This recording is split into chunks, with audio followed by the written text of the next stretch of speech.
Earth, a unique planet, restless and dynamic. Continents shift and clash. Volcanoes erupt. Glaciers grow and recede. Titanic forces are constantly at work, leaving a trail of geological mysteries behind. This episode explores the incredible journey of one of the most indestructible and valuable metals on the planet, gold.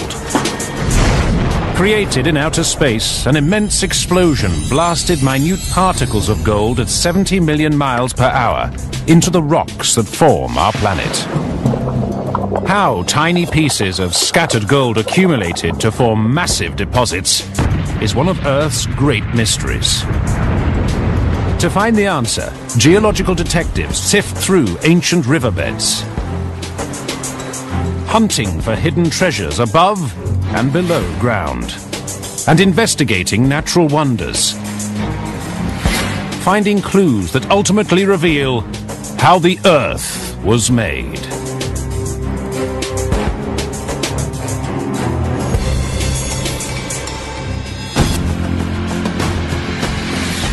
Gold has mesmerized man for thousands of years.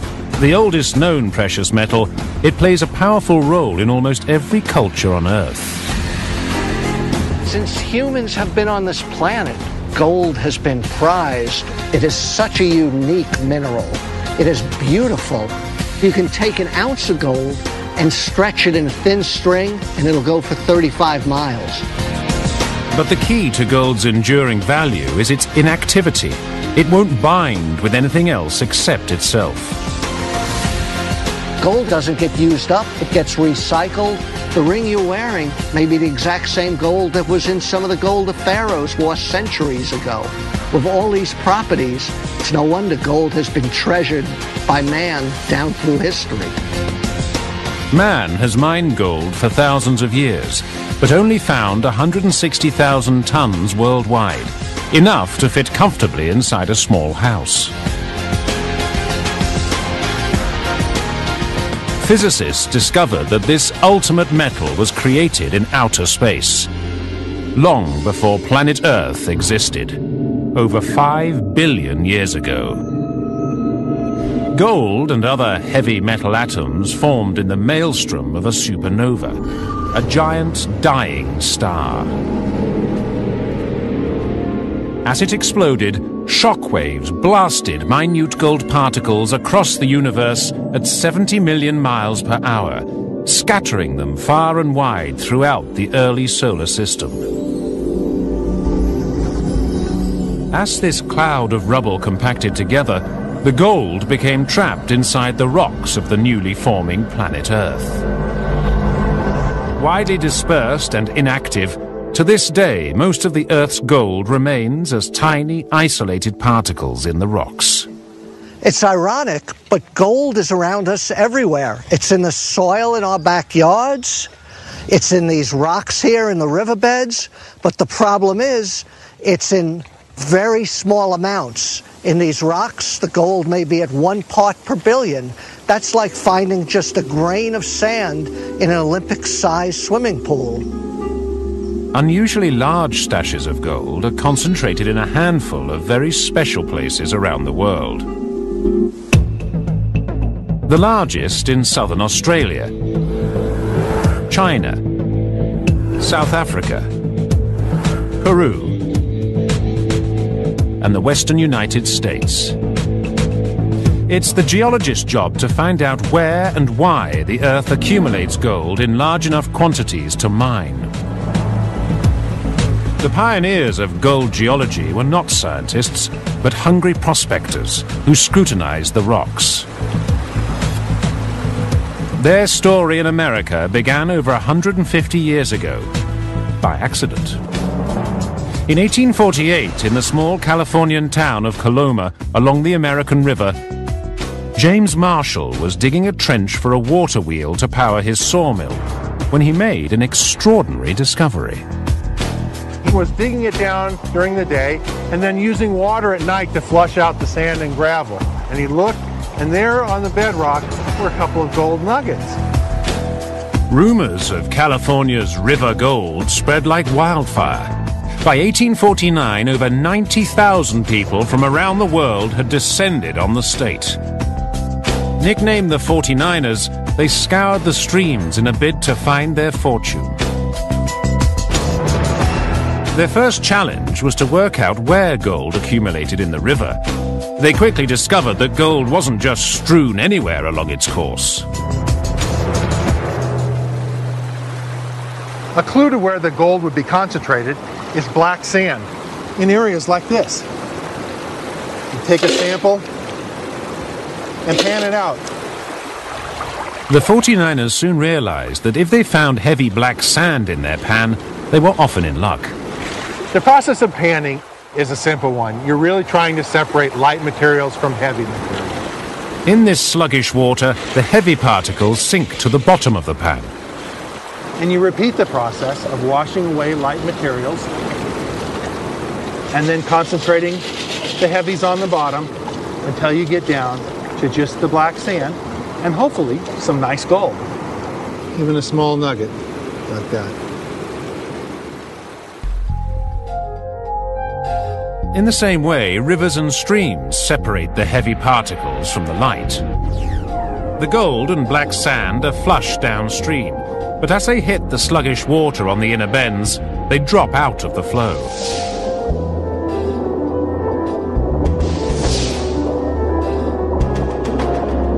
And it's here, in the sandbanks on the inside bends of the river, that the 49ers made their fortune. In total, over 20 million ounces of river gold were discovered in the waterways of California. But when they investigated the valley sides above the river, the 49ers discovered even more riches. And they wondered, what was the deal with these gold deposits that were up and away from the water? They took a close look at them, and they could see that these boulders were round and smooth. These rounded boulders are identical to those found in the rivers nearby. And the reason is because it's an ancient riverbed. It's been left high and dry by the flow of the river. The river cuts downward and leaves these deposits behind. The miners continued to explore, and they found some just above the river like this, but they found others tens and even hundreds, even 1,000 feet above the modern stream.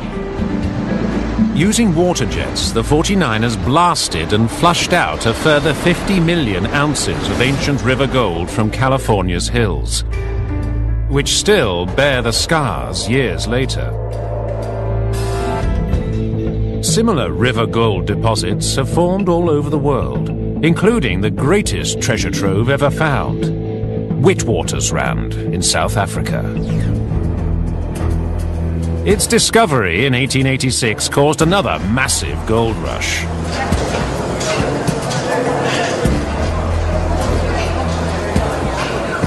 But this river gold is not found on the surface. Miners descend over 2 miles down, the deepest mine shaft on Earth.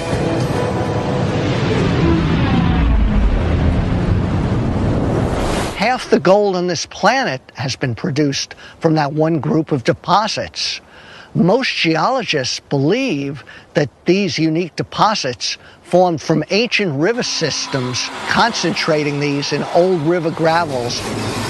Over millions of years, thousands of ancient rivers carrying gold spilled into a huge lake, dumping a massive gold deposit. This ancient lake bed is now buried miles underground. To date, Witwatersrand has produced over 1.4 billion ounces of gold, and geologists believe the same quantity of gold still remains untouched. In the search for California's river gold, 49ers found heavy black sand, a sign that gold is deposited on the inside bend of a river. And gold buried beneath rounded boulders in the valley walls, proof that rivers have been depositing gold for millions of years. The 49ers suspected that rivers were carrying gold down from a source somewhere in the mountains, the Mother Lode. But the quest to understand the origin of this mother lode would take geologists deep inside the Earth and face to face with some of the most destructive powers on the planet.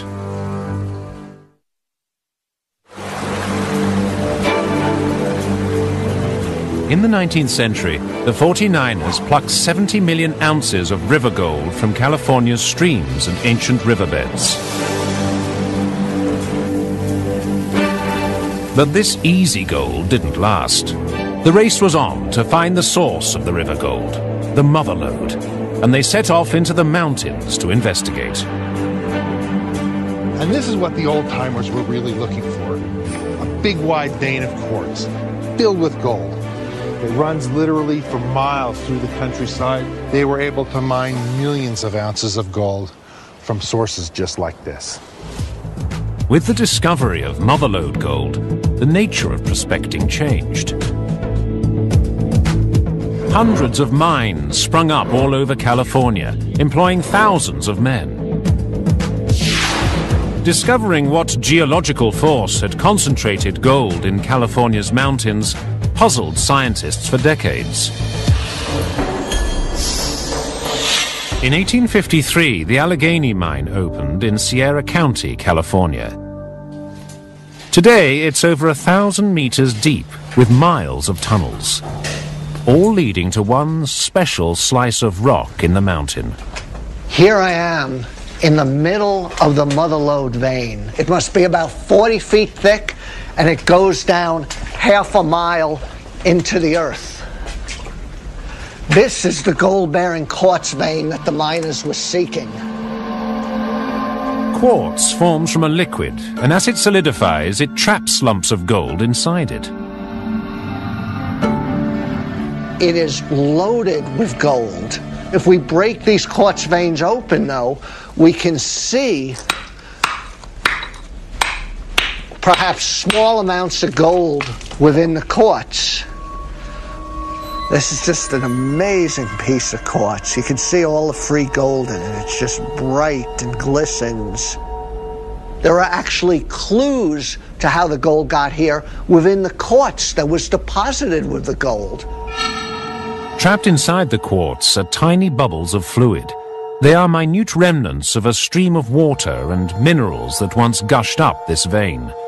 Analysis of these fluid bubbles has revealed the extreme conditions that created the gold seam.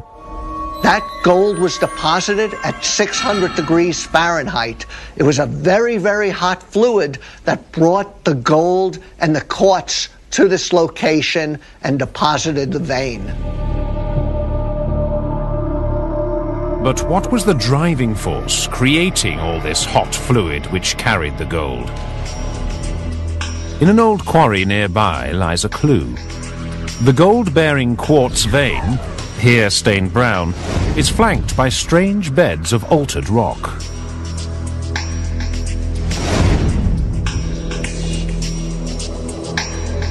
When the old-timers saw rocks like this, they would get excited. They knew they were getting close to the source of the gold. They would see these rocks had changed their color, and then they would get to the big mother lode quartz vein, the source of most of the gold ore. This quartz vein is sandwiched between these altered rocks. And looking at these altered rocks, you see they're all deformed. They're up on end, they're sheared up, they're broken, they're folded. These veins run for hundreds of miles in a north-south direction. Similar sandwiches of gold quartz and broken rock are found along the entire length of California. And strangely, they all run parallel to the coast. Whatever immense force shattered these rocks must also have created the hot fluid which carried and concentrated the gold. Geologists finally solved the mystery in the 1950s. When the revolutionary theory of plate tectonics shed light upon how California and its mountains were made. They discovered that beneath the Pacific Ocean, a giant plate of the Earth's crust moved eastwards. It plowed into the American continent, crumpling huge slabs of the seafloor as it went.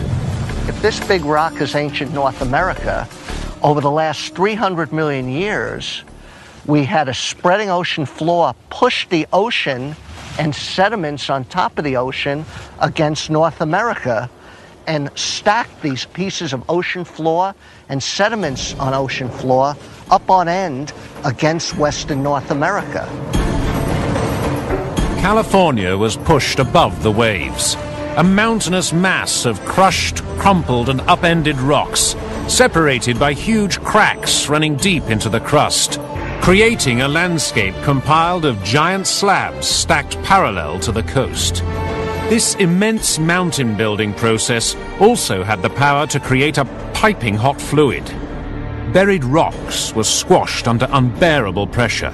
They superheated, and a 300 degrees Celsius fluid was squeezed from them.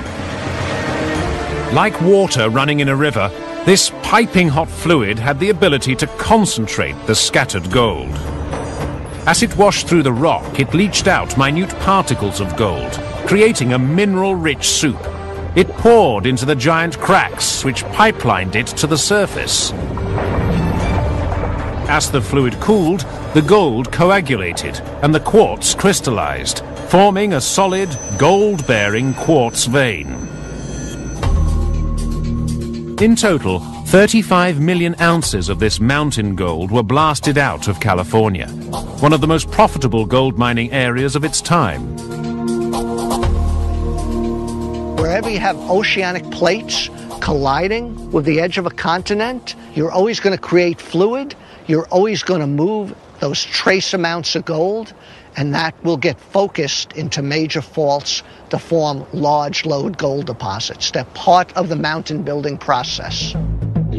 Similar gold-bearing quartz veins lie beneath the coastal mountains all around the Pacific Rim, where the ocean floor has crumpled under gigantic earth forces. Scientists investigating how California's mountain gold formed have found ancient fluid bubbles, proof that a hot liquid deposited the quartz and gold. Parallel beds of broken, altered rock, evidence that the gold-rich fluid was squeezed from rocks as mountains formed. By the 1880s, only 30 years after the first gold strike, California's mountain gold became increasingly difficult to find. By then, gold hunters in neighboring Nevada had stumbled upon an entirely different type of gold deposit. But it was the sort of deposit that could drive men to murder. Massive gold veins were found in the sagebrush hills of the desert. A tidal wave of gold hunters left California, heading east. The almost uncharted, desolate state of Nevada began to light up as gold strikes were made across the high desert. This was the gunslinging Wild West, and the rough mining town of Bodie had one of the toughest reputations. It's hard to imagine. More than 8,500 people up along this stretch here. Lawlessness, lots of fights breaking out. Lots of saloons, opium dens, and brothels. It was said that a man a day was killed in Bodie. Some historians believe the fickle geology of these gold deposits played a part in this murder rate. Here, the veins were much more segmented and broken up. So while one miner might be mining along on the vein, another miner might not be, which would lead to animosity, contention, and the occasional fight. Geologists realized that unlike California's gold seams, which ran parallel to the coast, Nevada's were scattered randomly across the desert.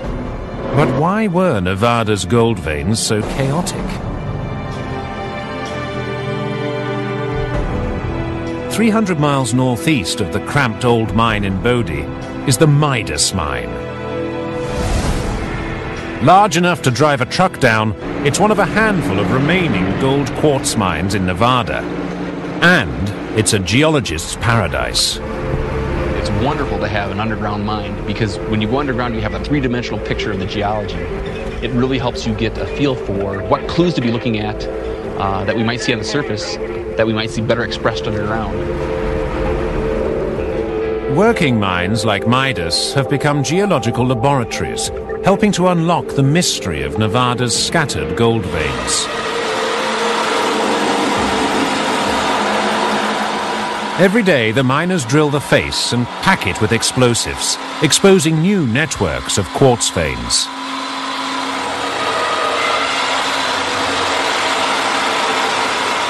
This is just like the old days, but more high-tech. They're going to drill the face out, load it with explosives, and blow it up. A huge blast is about to reveal the gold-bearing quartz vein.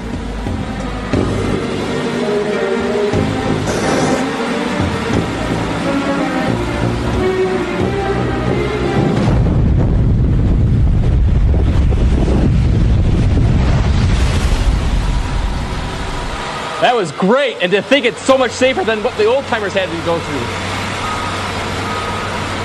Once the dust settles, it's possible to take a closer look.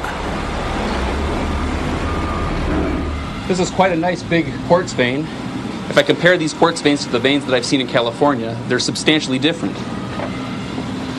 For one, if I look at these bands, these dark gray bands in here, these grey bands are the first sign that something very strange has happened here. in a hand sample, I'll see that there's lots of gray material. All that gray material is silver. If I look even closer, I can see little fine flecks of yellow. That's gold. The source rock that formed all of these veins was much different than the source rock that caused the California veins to form. The California veins only have gold, and these are loaded with silver. And the clue to the identity of the source of Nevada's gold lies either side of the quartz vein. Unlike California, these wall rocks are not crushed and have never been on the ocean floor. This wall rock is of a volcanic origin, very similar to like Mount St. Helens. So it wasn't mountain building that concentrated the gold and silver in this vein. It was a volcanic process. Perhaps the Midas mine was once a giant volcano. Geologists went looking for clues, not inside the mine, but directly above it.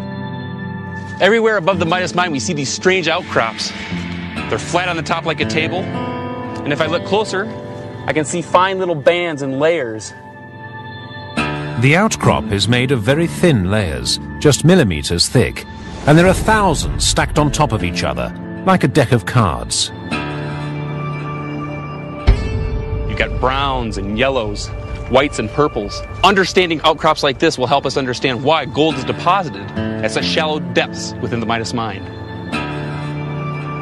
These distinctive layered rocks are not formed by a volcano, but another type of volcanic process that can still be seen today. In Gerlach, northwest Nevada. In the middle of the dry black rock desert, they found a mysterious oasis. And rising out of the landscape, a spectacular multicolored hot spring, one of over 300 in Nevada. This bizarre geological wonder began to form just 45 years ago. Volcanic processes beneath the earth heat the groundwater. It spills out at the surface and, like a boiling tea kettle, dumps a layer of mineral scale. The water is slowly running over the tops of these terraces. It's depositing minerals in fine little sheets, kind of like a deck of cards or a book on end. This rock from over there has fine laminations or layers. Rocks like these and terraces like those are found right above the Midas mine, which tells me that Midas was once an enormous hot spring. Geologists realized it was hot springs that brought the gold and silver quartz veins to the surface in Nevada. Gold and silver particles are scattered in molten rocks deep inside the earth. This hot rock released a gold and silver rich fluid. As rainwater soaked into the ground, it reached the scorching rocks deep in the crust and superheated to nearly 500 degrees Celsius. Hot and buoyant, the water began to rise, sucking up the gold and silver soup as it went. As it neared the surface, the water boiled and dumped bands of silver and flecks of gold in the chaotic, fractured pipework of the hot spring.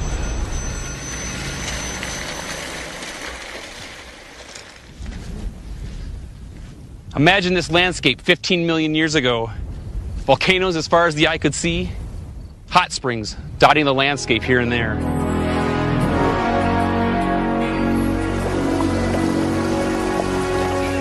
Gold is forming at this moment in hot springs all over the world.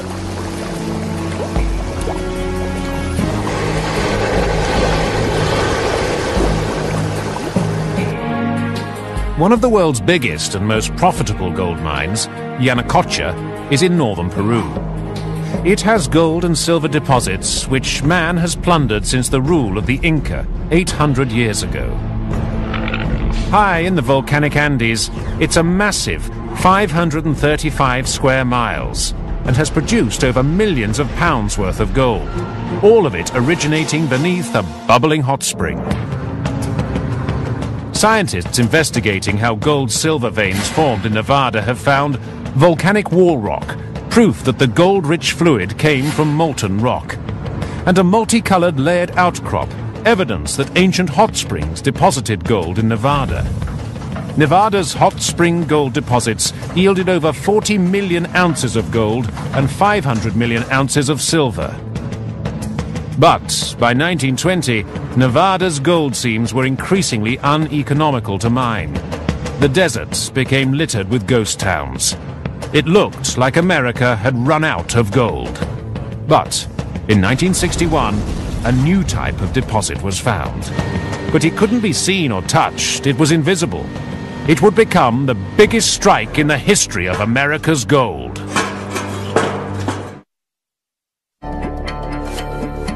America's gold was concentrated by incredible mountain-building forces that formed California, and volcanic processes deep beneath Nevada's hot springs.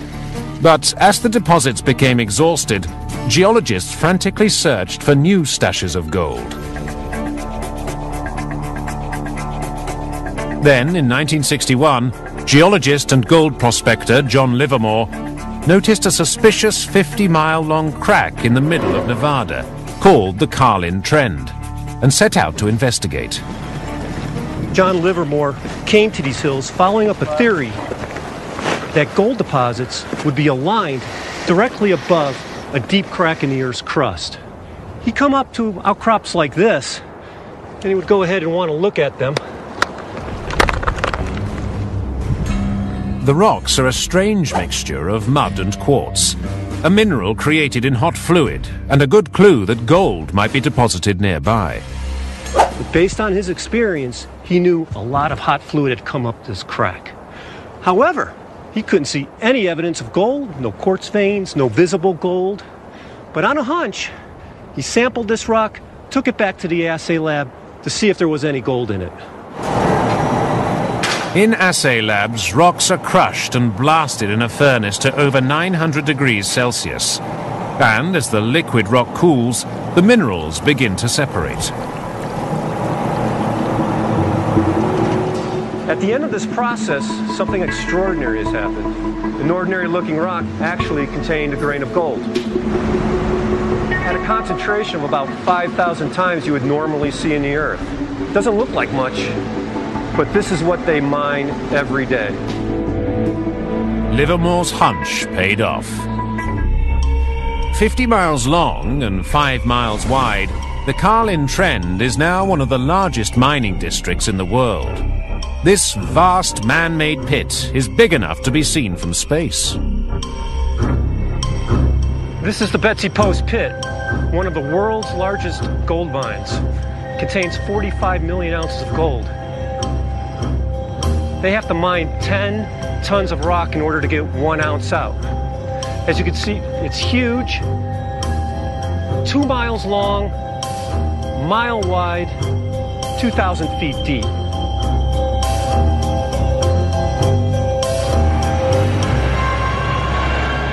Because gold is so valuable, the extraction of just a few thousand ounces a day pays for this extraordinary mining operation. And removing the gold ore requires drastic action.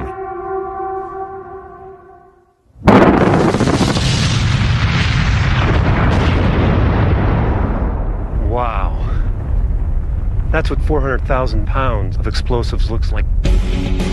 Giant diggers work 24 hours a day, excavating over 90 million tons of rock a year.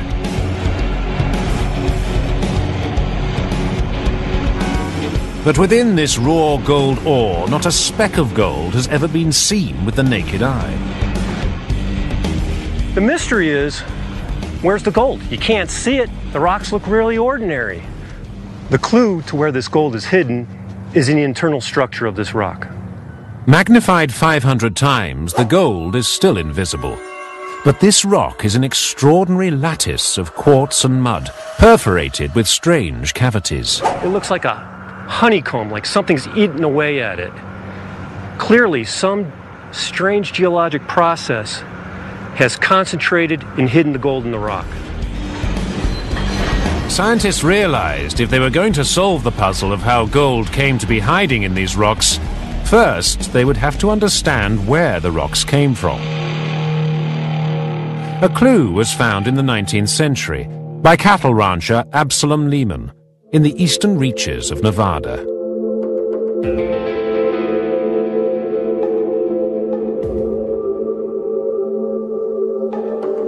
In 1885, Absalom Lehman stumbled upon a hole in the ground. And with rope and lantern, he lowered himself in the earth and discovered this beautiful cave system with some of the most spectacular cave formations in the world. The solid foundations of this cave are made of a messy mixture of mud and calcium carbonate shells. They're the remains of tiny sea creatures, evidence that Nevada was once covered by an ancient tropical sea. For millions and millions of years, creatures with shells composed of calcium carbonate began to rain down through the ocean and accumulate on the seafloor, forming this calcareous ooze. Later, this ooze hardened into a sedimentary rock called limestone. These extraordinary structures in the cave were formed when water eroded the huge limestone bed that sits underneath Nevada. And back over at the Carlin Trend, scientists noticed that the gold ore was made of a very similar type of rock. They deduced that the Lehman Cave limestone and Carlin Trend gold ore must once have been the same rock. This is fresh limestone. This is gold ore. Clearly something happened to change this rock into this spongy gold-bearing ore. Well, the clue is in the chemical reactivity of this limestone. If I put dilute hydrochloric acid on this limestone, note how it fizzes. Very reactive. The acid is eating away at the rock. Now if I put the acid on the spongy gold ore, no reaction. The fluid is soaking into the rock like a sponge. Scientists concluded the reason Carlin Trend gold ore did not fizz is that it's already been attacked by an acid. Beneath the bed of limestone at Carlin is a gigantic vertical crack. Geologists now believe that a blast of hot, acidic, gold-rich fluid was once forced upwards from deep within the earth. It streamed through the crack, drenching the limestone. The acid ate into it, leaving a sponge-like, muddy framework behind. And in the cavities it dumped quartz and the most minute sprinklings of gold. It's only been very recently that scientists have been able to use even more sophisticated imaging equipment, microscopy, to image down to the scale of individual atoms.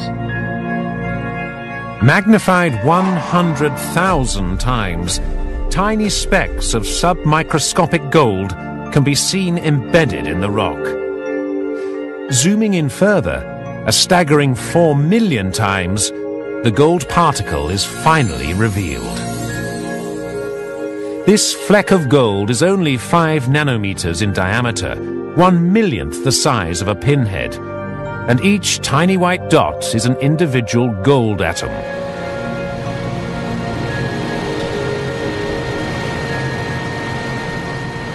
These ordinary-looking rocks have produced 65 million ounces of gold from a single crack in the earth known as the Carlin Trend.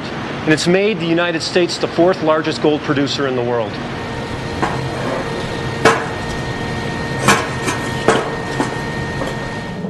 Scientists investigating how Nevada's gold ore formed have found a sponge-like rock structure, suggesting that something ate away at the limestone. And gold ore not reacting with acid, evidence that an acidic fluid had already attacked the limestone, showering it with minute particles of gold. Similar Carlin-type deposits have since been discovered, yielding a further 35 million ounces of gold. Yet these discoveries may only be the tip of the iceberg. Geologists are now using state-of-the-art equipment, hoping to unlock millions of ounces of American gold, trapped deep beneath the Nevada desert. Throughout world history, over 5 billion ounces of gold have been recovered by man, and almost 1/10 of this has been found in California and Nevada, adding up to a staggering $280 billion worth of bullion. How much remains is anyone's guess. There is no reason not to assume as much gold exists as has been mined in the past. But geologists, prospectors, explorationists have found the easy gold. In the past, prospectors and geologists homed in on this easy gold by following geological clues exposed on the surface. But vast areas of Nevada are covered in a deep layer of mud and gravel that has been eroded from the surrounding mountains. Geologists believe hoards of gold still lie concealed beneath this layer of gravel, unseen by anyone for millions of years. Finding all this buried gold in an area covering 110,000 square miles is no easy task. But one man has the ability to see under the ground, using pioneering technology.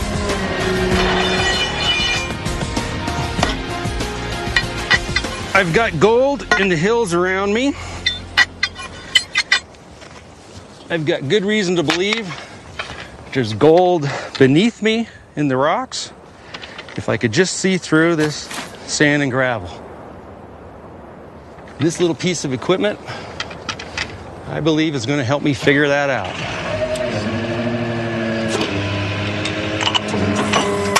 The geoprobe is drilling not for rocks, but for groundwater, 200 feet below the surface. And it's this groundwater that holds the key to finding Nevada's hidden gold. If there's a gold deposit concealed by the sand and gravel, the groundwater will interact with it and it'll pick up clues. Traces of metals associated with gold seep into the groundwater, clues that will lead Hodges to the secret location of the gold deposit deep below the surface. Imagine an iron bar rusting in a bucket of water. The trace metals are going to come out of that rusted iron bar, are going to be disseminated in the groundwater, and you would be able to sample that groundwater and tell that there was an iron bar somewhere nearby. Just as we're going to be able to sample this groundwater and know that there's a gold deposit somewhere nearby. So in a sense, it's like the deposit of gold is creating a scent. If Hodges can latch onto a whiff of this scent, he can track it back to find the gold. Once the drill is deep enough, Hodges pumps out the groundwater.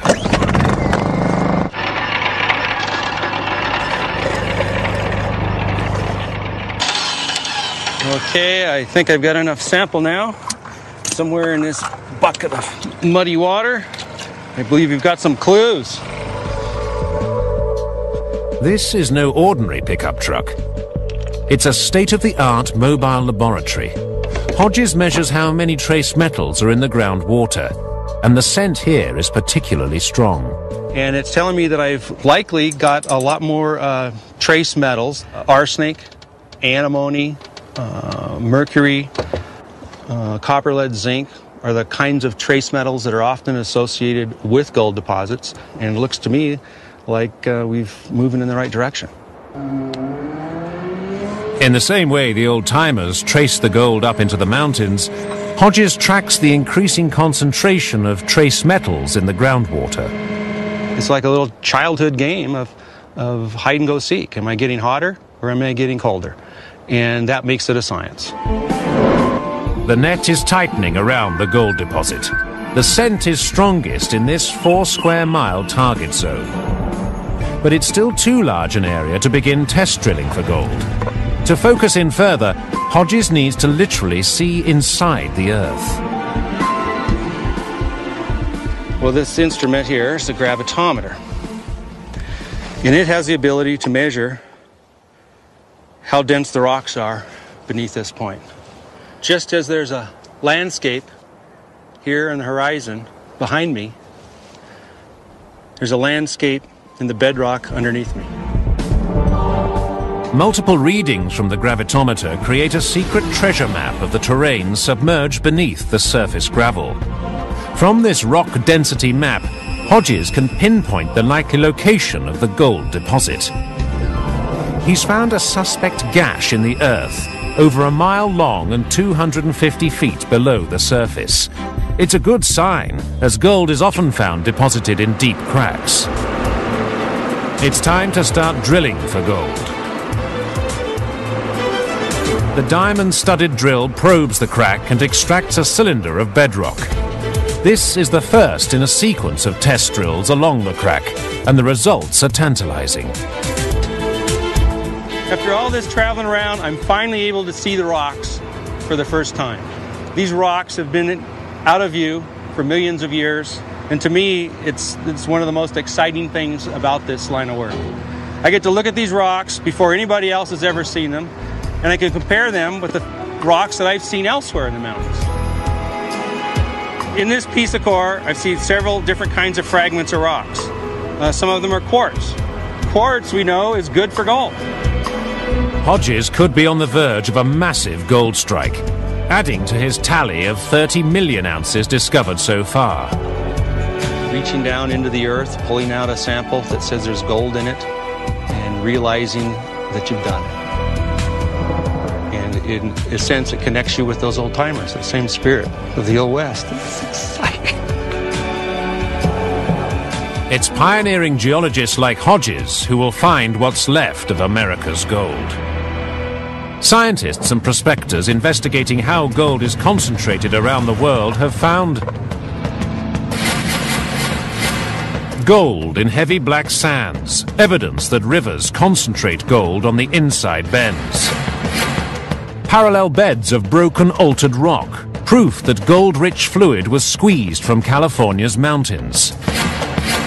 Multicolored layered outcrops show that ancient hot springs deposited gold quartz veins in Nevada.